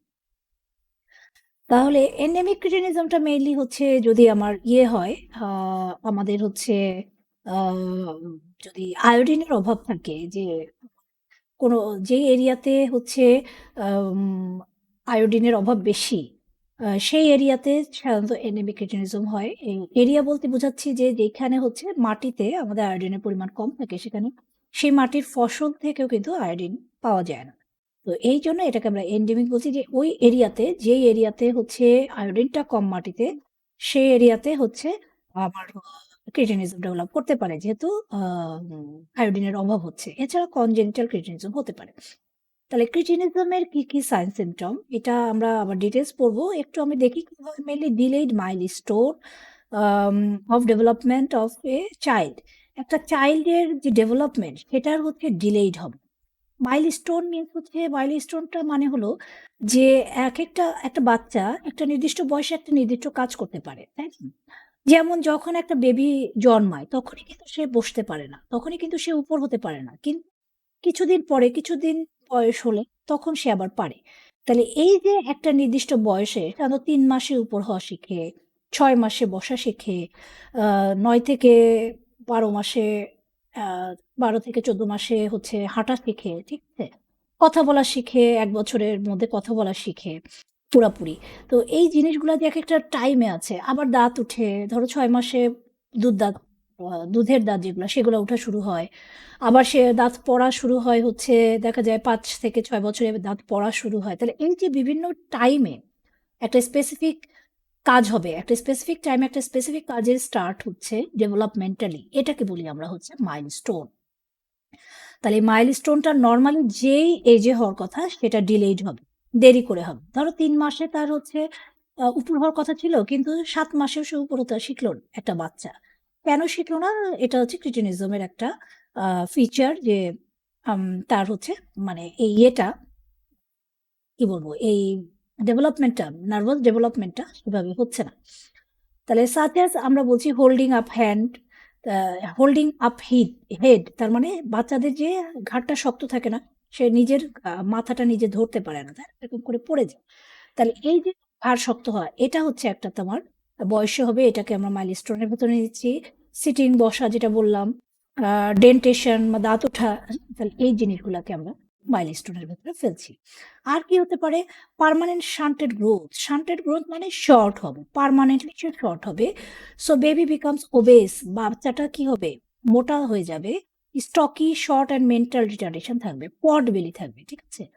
তাহলে পট বেলি মানে হচ্ছে তার অ্যাবডোমেনটা একটু হচ্ছে সামনের দিকে চোখার মতো থাকে, এটাকে আমরা পট বেলি বলি। তাহলে এই জিনিসগুলো পাবো। আর কি পাবো? Facial puffiness. ইয়েটা হচ্ছে আমাদের মুখটা হচ্ছে পাফি হবে, পাফি মানে হচ্ছে ফোলা হবে, ঠিক আছে? With idiotic look. Idiotic look মানে হচ্ছে এমন একটা লুক যেটাতে হচ্ছে বুদ্ধিদীপ্ত লুক না। মানে আমাদের যদি মানে কি বলবো এটাকে, একটা মানুষের যে প্রেজেন্টেশন, দেখবা যে একটা মানুষ, নর্মাল মানুষ যারা, তাদের প্রেজেন্টেশনে বোঝা যায় হ্যাঁ she or he is okay. But idiotic look means হচ্ছে তার হচ্ছে তাকে দেখে মনে হচ্ছে যে সে এখানে নাই, হ্যাঁ সে হয়তো কিছু চিন্তা করছে, অথবা তার ফেসটাই এমন, হয়তো মুখ দিয়ে লালা পড়ছে, ফ্যাল ফ্যাল করে তাকায় আছে, হ্যাঁ মানে ধরো তুমি কথা বলছো, সে অন্যদিকে তাকায় আছে, ঠিক আছে? তাহলে এই জিনিসগুলাকে বলছি আমরা ইডিওটিক লুক। তাহলে এরকম একটা লুক হবে কখন? যদি আমাদের ক্রিটিনিজম হয়। ইনটলারেন্স টু কোল্ড, যেহেতু এখানে হচ্ছে হাইপোথাইরয়েডিজম হবে, তাহলে কোল্ড ইনটলারেন্স হবে, হাইপোথার্মিয়া হবে। আর এনলার্জ প্রোট্রুডিং টাং, টাংটা হচ্ছে বড় হবে এবং প্রোট্রুট করবে, উইচ কজেস অবস্ট্রাকশন সোয়েলিং, এবং এটা হচ্ছে ঢোক গিলতে হচ্ছে বাধা দিবে, অবস্ট্রাকশন করবে, এবং শ্বাস নিতেও বাধাপ্রাপ্ত করবে, যার জন্য অনেক সময় কন্টিনিউয়াস স্যালাইভেশন হয়। যে বললাম যে মুখ দিয়ে লালা পড়ে, কেন পড়ে? মেইনলি হচ্ছে টাংটা হচ্ছে এনলার্জ হবে এবং প্রোট্রুড হবে, এই জন্য। ট্রিটমেন্ট কি দেবো? আয়োডিন দিয়েও দিতে পারি, অথবা থাইরক্সিন দিয়েও দিতে পারি, ঠিক আছে? তাহলে এই মোটামুটি আমাদের ক্রিটিনিজম। তাহলে ক্রিটিনিজমটার একটা ছবি দেখছি আমরা, এই যে দিস ইজ দ্য ক্রিটিনিজম। বাচ্চার দেখো কেমন, লুকটা কেমন দেখো দেখি। তাকে কি মনে হচ্ছে যে সে বুদ্ধিদীপ্ত একজন মানুষ? তা কিন্তু মনে হচ্ছে না, তাই না? সে কেমন করে তাকায় আছে দেখো, মুখটা কেমন হা হয়ে আছে। এটা অনেক সময় স্যালাইভেশন হতে পারে, হ্যাঁ। তাহলে এটা হচ্ছে একটা ক্রিটিনিজমের পেশেন্টের ছবি, ঠিক আছে? আর এই পেশেন্ট যেটা, সেটাকে বলছি আমরা goitre. So what is goitre? Goitre কি আমরা বলেছি কিনা আমি একটু দেখে নেই, না হলে আমি এখনই বলে দিব। গয়টার সম্পর্কে অনেক সময় গয়টার আসে, গয়টার আমার বলা নাই, আমি এখানেই বলে দিচ্ছি। সো গয়টার মিন্স হচ্ছে visible enlargement of thyroid gland, ঠিক আছে? থাইরয়েড গ্ল্যান্ডটা যে বড় হয়ে যায়, সেটাকে বলছি আমরা গয়টার। কিন্তু অনেক সময় মাইক্রোস্কোপিক্যালি দেখলে বড় মনে হচ্ছে, কিন্তু সেটাকে আমরা গয়টার বলি না, কারণ যখন আমি চোখে না দেখবো, চোখে দেখে যতক্ষণ না বুঝবো যে বড় হয়েছে, সেটাকে আমরা গয়টার বলি না। এই জন্য আমরা ডেফিনেশনে, গয়টারের ডেফিনেশনে বলি আমরা visible enlargement of thyroid gland is called goitre. Okay, তাহলে গয়টারটা হতে পারে, এটা এন্ডেমিক গয়টার হতে পারে, টক্সিক গয়টার হতে পারে, ঠিক আছে? অনেক রকমের গয়টার হতে পারে। তাহলে টক্সিক গয়টারটা মেইনলি হচ্ছে হাইপারথাইরয়েডিজমে হয়, আর এন্ডেমিক গয়টারটা মেইনলি হচ্ছে আমাদের কিসের জন্য হচ্ছে? আমাদের হলো হাইপোথাইরয়েডিজমের জন্য হচ্ছে। এখন এই গয়টার রিলেটেড একটা কোয়েশ্চেন কিন্তু ধরা হয়, সেটা আমি একটু তোমাদেরকে এখানে একটু এক্সপ্লেন করে দিই। যে গয়টারটা, তো আমরা ইয়েটা বড় হয়ে গেছে, তাই না? যে গ্ল্যান্ডটা বড় হয়ে গেছে, এটাকে আমরা গয়টার বলছি।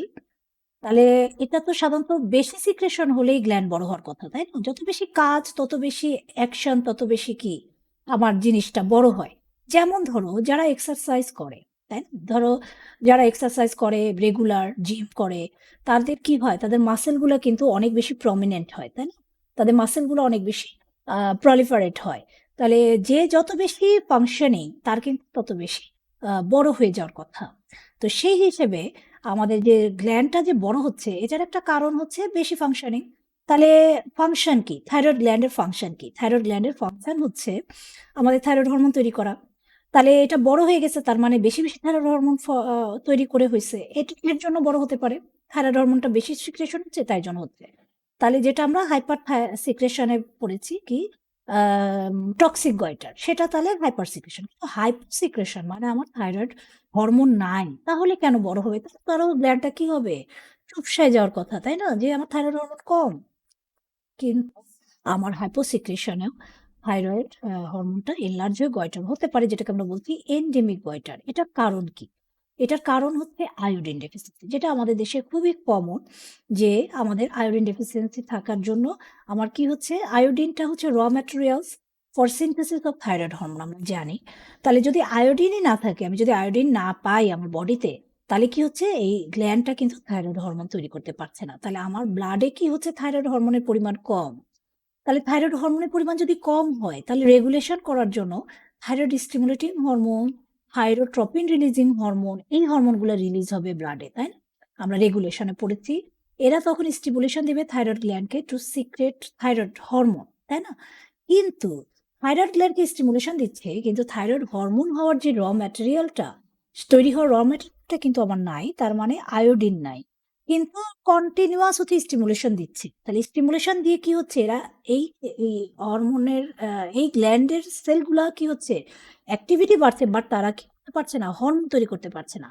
তাহলে হরমোনও তৈরি হচ্ছে না, স্টিমুলেশনও আসছে, আবারও হরমোন হচ্ছে না, রিপিটেড আবার স্টিমুলেশন আসছে। এইভাবে রিপিটেডলি স্টিমুলেশন হতে হতে আমার থাইরয়েড গ্ল্যান্ডটা আলটিমেটলি কি হয়ে গেছে, অনেক বেশি প্রলিফারেট হয়ে গেছে, এনলার্জ হয়ে গেছে। তার মানে এই জন্য হচ্ছে আমাদের এনলার্জমেন্ট হতে পারে থাইরয়েড গ্ল্যান্ড, যেটা গয়টার বলছি, এন্ডেমিক গয়টার। এটার জন্য কি হচ্ছে, হাইপোসিক্রেশনের জন্য কিন্তু আমাদের গয়টারটা হতে পারে। ঠিক আছে? তাহলে এই রিলেটেড কোয়েশ্চেন কিন্তু আমাদের মাঝে মাঝে ধরা হয়। আমি এইখানে এটা আলোচনা করে নিলাম। তাহলে এইবার আসছি আমরা কিচেনিজমের কিছু ফিচার আমরা এবার পড়বো, যেটা হচ্ছে ডোয়ার্ফিজমের থেকে আলাদা। ঠিক আছে? তাহলে এটা হচ্ছে মেইনলি আমি রিটেনের জন্য অনেকগুলো ফিচার দিয়েছি। ভাইভাতে এতগুলো ফিচার বলা হয় না, ধরা হয় না। ভাইভাতে কি কি বলতে হবে আমি পরে বলে দিব। আমি আগে হচ্ছে রিটেনে যদি এরকম কিছু আসে যে difference between pituitary dwarf and hypothyroid dwarf. তাহলে পিটুইটারি ডোয়ার্ফ মিন্স হচ্ছে পিটুইটারি গ্ল্যান্ডের যেটা গ্রোথ হরমোন সিক্রেশন করে পিটুইটারি গ্ল্যান্ড, আমরা জানি যে তখনও হচ্ছে কি হচ্ছে, শর্ট স্ট্যাচার হচ্ছে, ডোয়ার্ফিজম হচ্ছে, তাই না? তাহলে আবার হচ্ছে থাইরয়েড হরমোন, বাচ্চাদের যদি থাইরয়েড হরমোনটা সিক্রেশন কম হয়, সেটা হচ্ছে ক্রিটিনিজম। সেখানেও কিন্তু শর্ট স্ট্যাচার হচ্ছে, ডোয়ার্ফ, তাই না? তাহলে দুইটাই শর্ট স্ট্যাচার।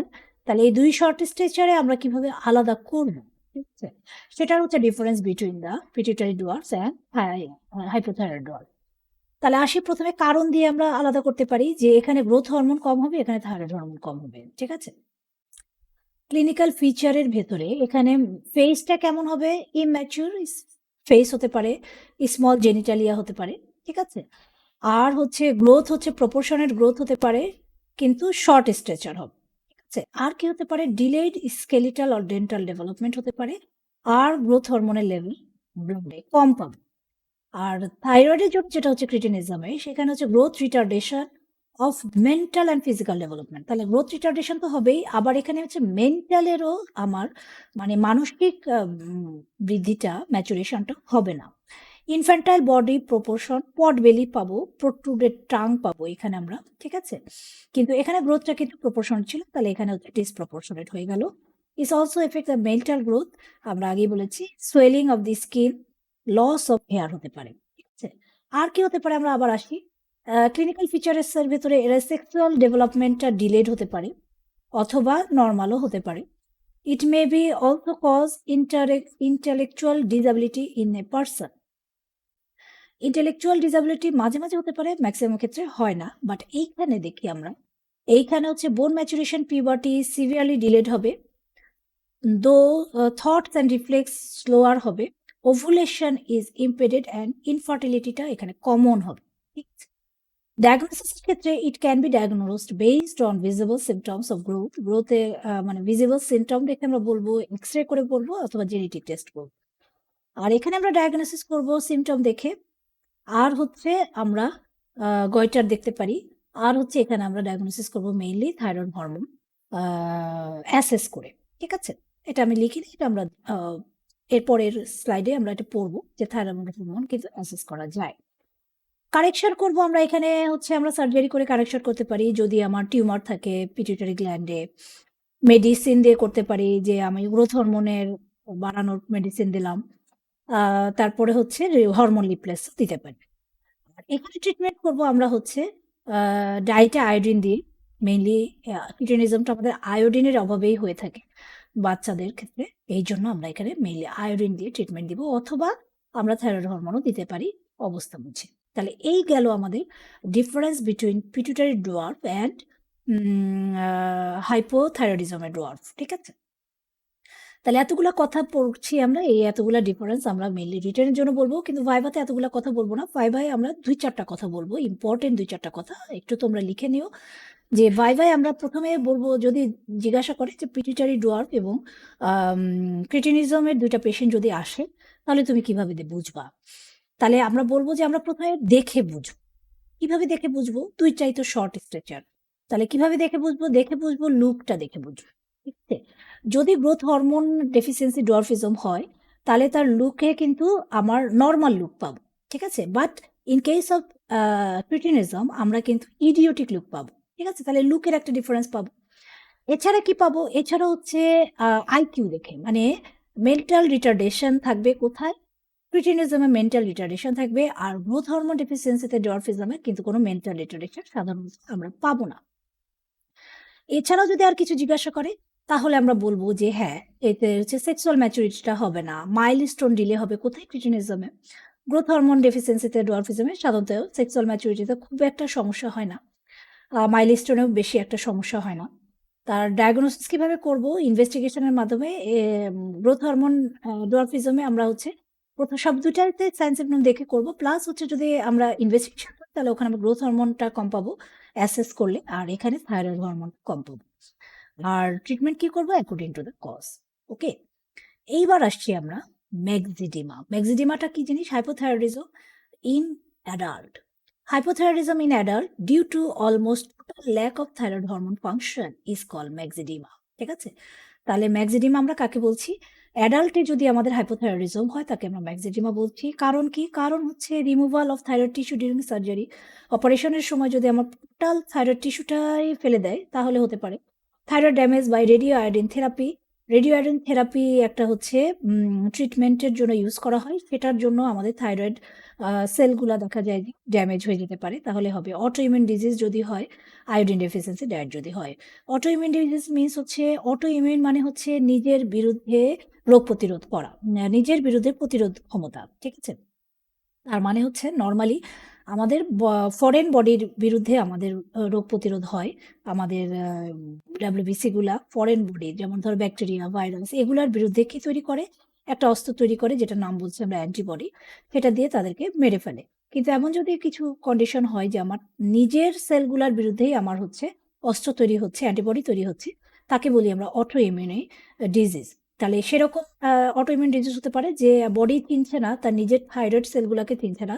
সে ভাবছে এটা আমাদের ফরেন সেল, এবং এই থাইরয়েড সেলের এগেইনস্টে সে হচ্ছে যদি অ্যান্টিবডি তৈরি করে, তাহলে থাইরয়েড সেলগুলা কি হচ্ছে? আস্তে, আস্তে ডিস্ট্রয় হয়ে যায়। তাহলে থাইরয়েড সেলগুলাই যদি ডিস্ট্রয় হয়ে যায়, তাহলে তো আমাদের থাইরয়েড হরমোন তৈরি হবে না। সেটাকে বলছি আমরা অটোইমিউন থাইরয়েড ডিজিজ। এছাড়া যদি আয়োডিন ডেফিসিয়েন্সি ডায়েট খাই আমরা, তাহলেও হতে পারে। ফিচার কি হবে ম্যাক্সিডিমাতে? Dryness and thickness of skin and cold clammy skin. চামড়াটা খুবই শুকনা হবে, ড্রাই হবে, মোটা হবে এবং ঠান্ডা হবে। ঠিক আছে? ফেসটা পাফি হবে, ব্যাগিং আন্ডার দ্য আই। চোখের নিচে একটা ফোলা পাবো আমরা, লস অফ হেয়ার পাবো। আমরা ছবি দেখি, ছবি দেখি একটু। এই দেখো, চোখের নিচে দেখো ব্যাগের মতো তৈরি হয়েছে। ঠিক আছে? Puffy face.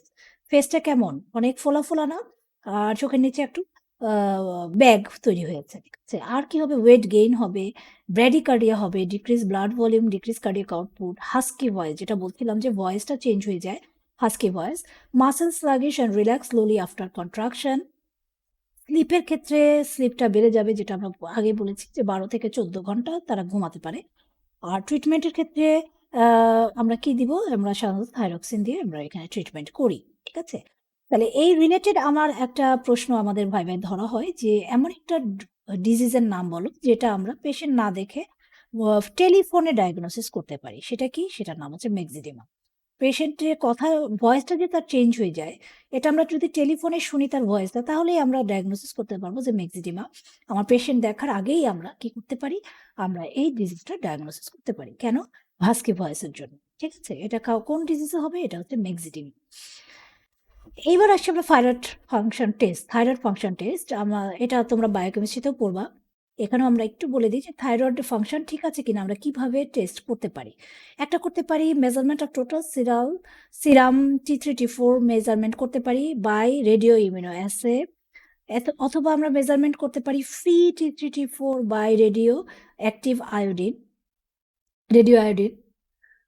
আরেকটা করতে পারি আমরা থাইরয়েড স্টিমুলেটিং হরমোনটা অ্যাসে করতে পারি। ঠিক আছে? তাহলে কি করতে পারি আমরা?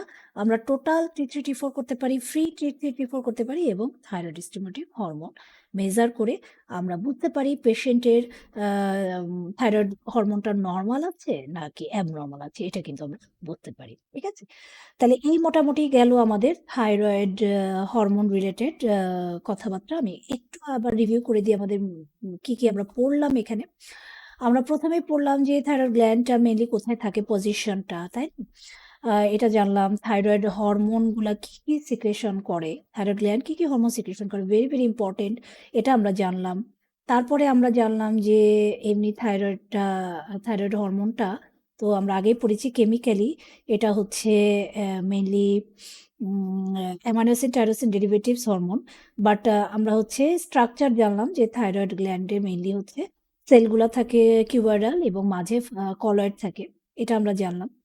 তারপরে আমরা আয়োডিন র ম্যাটেরিয়াল যে আয়োডিন এটা আমরা জানলাম, খুবই ইম্পর্টেন্ট আয়োডিন অ্যান্ড টাইরোসিন, এবং ডেইলি রিকোয়ারমেন্ট কত এটা আমাদের কিন্তু খুব ধরা হয়।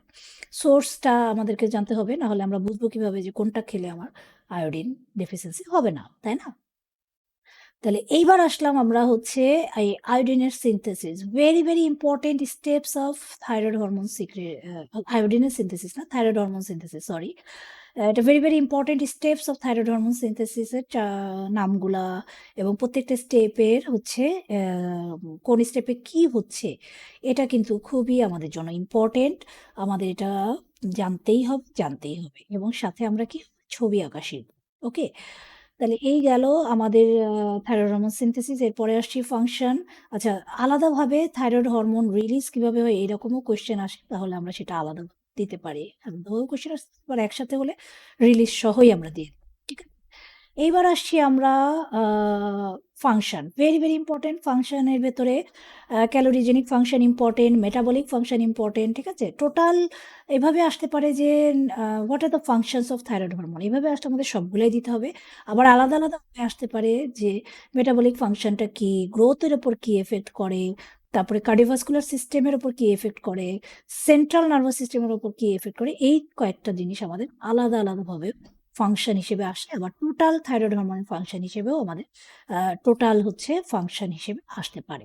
ঠিক আছে? এরপরে আসলাম রেগুলেশনও খুব ইম্পর্টেন্ট। থাইরয়েড হরমোন কিভাবে রেগুলেট করে এটা আমাদের কোয়েশ্চেন আসতে পারে, আমরা ছবি সহ শিখব। এরপরে আসছি আমরা ডিজিজের ভেতরে হাইপোথাইরয়েডিজমে কোন ডিজিজ এবং তাদের সিমটম, হাইপারথাইরয়েডিজমে কি ডিজিজ এবং সিমটম, ভেরি ইম্পর্টেন্ট। এছাড়া থাইরোটক্সিকোসিস কাকে বলে, এরকমও আসতে পারে, গয়টার কাকে বলে, এইভাবে করে আমাদের কোয়েশ্চেন আসতে পারে। ঠিক আছে? তাহলে এই জিনিসগুলো আমাদেরকে জানতে হবে। আলাদাভাবে ক্রিটিনিজমের শর্ট নোট আসে এবং what are the difference between dwarfism and cretinism, very important. এটা ভাইভাতে একটা কমন কোয়েশ্চেন, রিটেনেও আসতে পারে, এটা আমাদেরকে জানতে হবে। মেক্সিডিমা আলাদাভাবে আমাদের কি আসতে পারে, শর্ট নোট হিসেবে আসতে পারে। হচ্ছে থাইরয়েড ফাংশন টেস্ট, এটা তোমাদের মেইনলি বায়োকেমিস্ট্রিতে বেশি আসে, আর যদি ফিজিওলজিতে আসে তাহলে তো তোমরা দিতেই পারবা, যেহেতু বায়োকেমিস্ট্রিতে তোমরা ইলাবরেটরি পড়বে। তাহলে এই গেল হচ্ছে আমাদের মেইনলি থাইরয়েড হরমোন চ্যাপ্টারটা। আশা করি তোমাদের সুবিধা হয়েছে। আশা করছি তোমাদের আরো বুঝতে সুবিধা হবে আমার এই লেকচারটা ফলো করলে। এছাড়া তো you should go to the your book, বইয়ের সাথে মিলিয়ে যদি আমার লেকচারটা ফলো করো তাহলে তোমাদের জন্য অনেক বেশি ক্লিয়ার হয়ে যাবে থাইরয়েড হরমোনটা পড়তে। ঠিক আছে? তো thank you very much my dear students, আজকে এতটুকুই থাকুক, এরপরে আমরা নেক্সট চ্যাপ্টার নিয়ে আসবো। আল্লাহ হাফিজ।